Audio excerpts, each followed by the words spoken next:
Well, hello everyone. Welcome back to my channel and welcome back to Prehistoric Kingdom Alpha. My name is Swoop there and we are here in our desert mini park. The last episode that I put out was the Hyaenodon habitat and cafe. You will notice that I have spelt it correctly on the side of the building now. It's a bit of a shame we only have white lettering at this stage, but I'm hoping we'll be able to recolour them in beta. So I'll just jump up here and I'll talk to you a little bit about what I am going to build today. So I am going to build a Gallimimus habitat today. You probably know the Gallimimus from Jurassic Park. Gallimimus. And if you don't know them from Jurassic Park or you haven't seen Jurassic Park, what are you doing?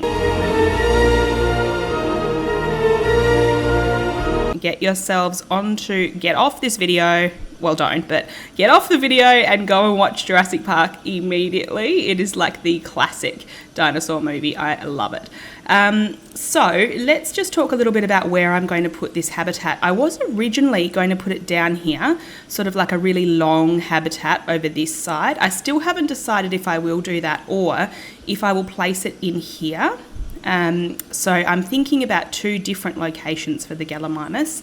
I am really excited to tell you a little bit about what I learnt about them, and also I do have some of their movement like I did for the Hyaenodon from the Prehistoric Kingdom fan site, so I will grab those for you and pop them into the speed build as well. I'm going to jump into the speed build. I just wanted to start out with a quick intro just to show you that I have spelt the Hyaenodon correctly. And I'm really loving the look of this park at the moment. We've got our very small car park here. Like I probably do need to make that a lot bigger. And then the entrance building, Protoceratops over this side, sort of a restaurant or open air cafe in the middle here. Just a little forested area. This isn't a habitat. Then over this side, we have the Ankylosaurus. Back here we have the Baryonyx, Hyaenodon and Dionchirus. So, jumping into the speed build and I will see you guys shortly. Hey everyone, welcome to the speed build. So just while I'm starting to get this habitat set up here, you can see, and I'll start building the building, which I will talk about in the speed build as well.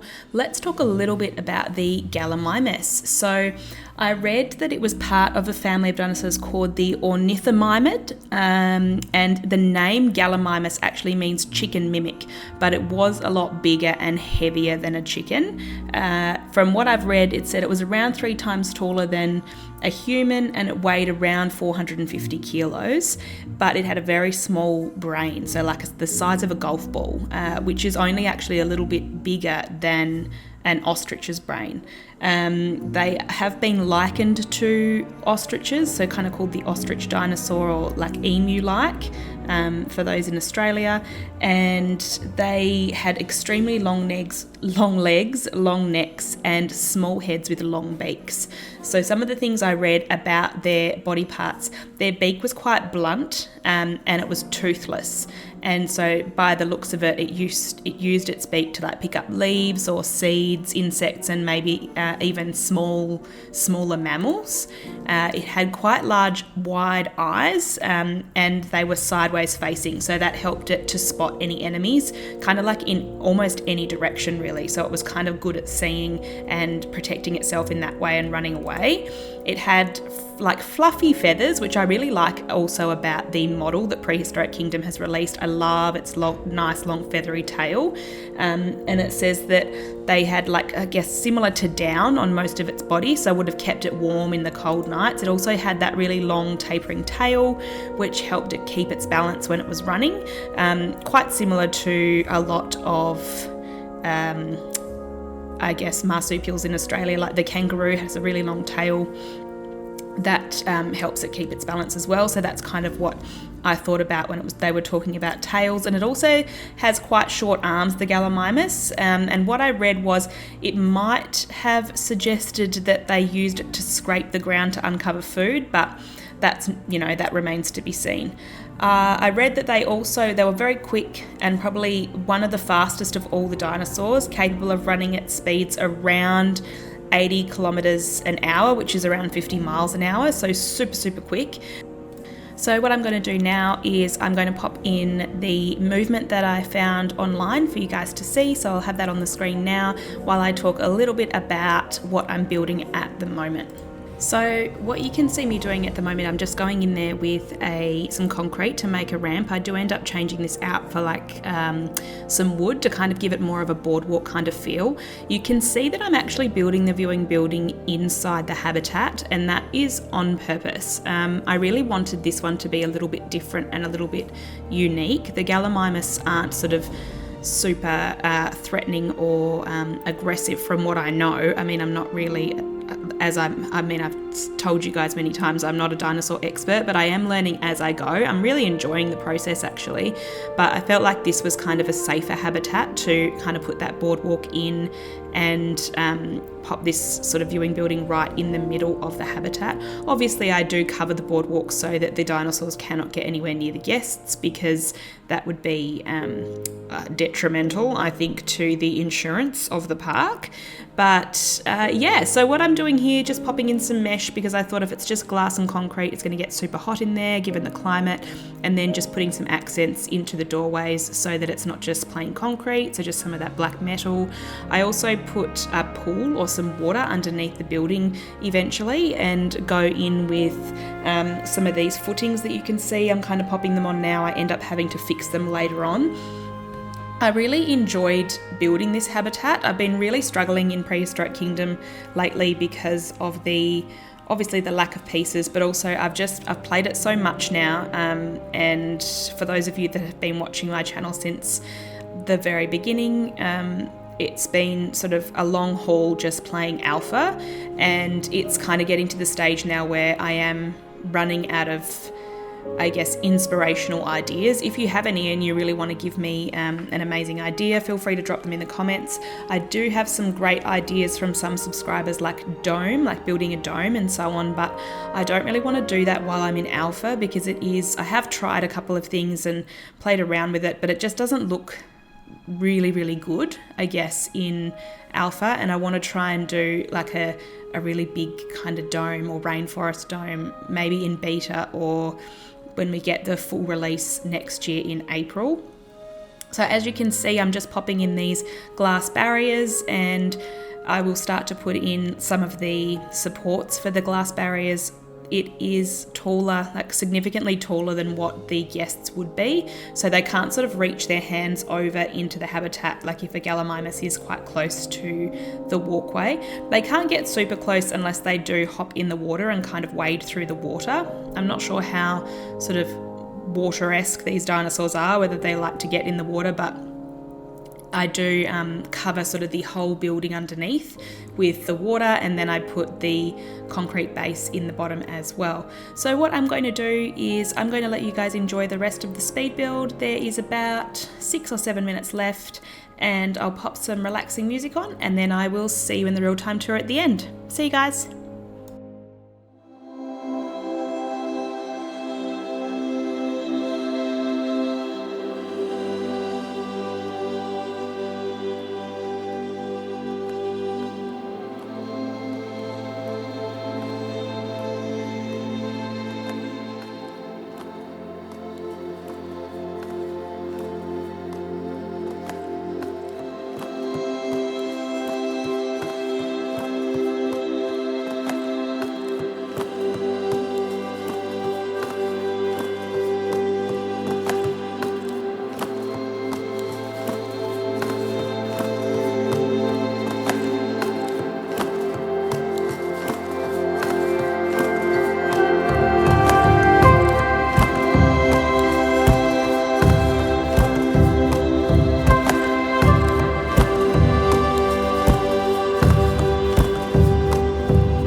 everyone, here we are out of the speed build and into the real-time tour. So I'm just zoomed out so you can see how the park is really starting to take shape.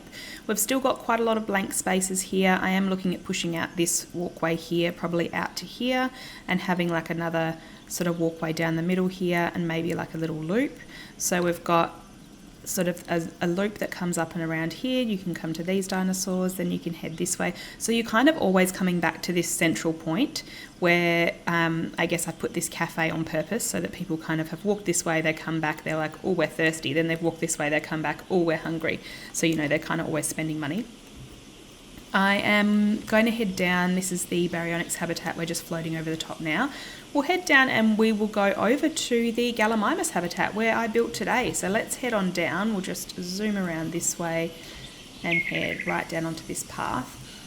Don't mind the empty garden beds. If you watched my last Alpha Park, you would know that quite a lot of pieces in Alpha disappear between saves. So I did have these full of bushes and so on. It's just one of those things that has disappeared. I'm glad it's not a building, to be honest. I'm happy for plants to disappear. Buildings disappearing is a little bit sad. So down we go. We're heading on down this way. I have put like a bamboo screen in here. There's some staff buildings behind here that you can kind of get glimpses of, and this is the staff path in here, and there's obviously this sort of fence here, and it was quite ugly, so I thought, you know, why not pop some bamboo in there? I know they're not really desert plants, they're more tropical plants, but I have sort of put this substrate in here, and I feel like things like this they would probably take care of. They might even have like a drip water system so that it sort of keeps the plants nice and well watered and looked after. So we'll head through. This is the outdoor viewing area for the Ankylosaurus. So if you're coming this way, you will be able to see the Ankylosaurus. And then this is the sort of almost secret and hidden entrance. Don't mind this bollard, that's just Bruno. What? My human-sized bollard to help me know how tall the humans are in the game. And then you've kind of got this secret entrance into the Gallimimus viewing area. So we'll head up the boardwalk here. And, oh, I'm missing some of the pieces from my last save, but that doesn't matter, that's all good. Head up the boardwalk and you can see on either side this nice sort of coming water. There is the grate in there so that they can drain the pool if they need to clean it. And if you wanted to, you could stay on this boardwalk and kind of just view the Gallimimus from either side of the boardwalk, or you can head into the building itself, which we are going to do. So we're going to head into the building, and then we have like this 360-degree view basically. So you've got these little windows out this side that you can come and stand at, or you can sit on this bench here and look out, sort of out into this side of the habitat. Or you've also got these 3 windows here as well. If you cannot see any Gallimimus in this side of the habitat, you can head through this walkway. Both sides have glass on either side and some mesh up here. And then we're going to head straight down into this side of the viewing area, and you've got obviously this view out into here.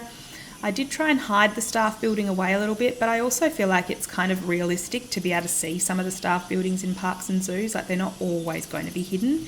And then I've left these windows sort of low down because I feel like this might be a nice place for kids to come and look. And then you've obviously got this big window here for adults to also look out of.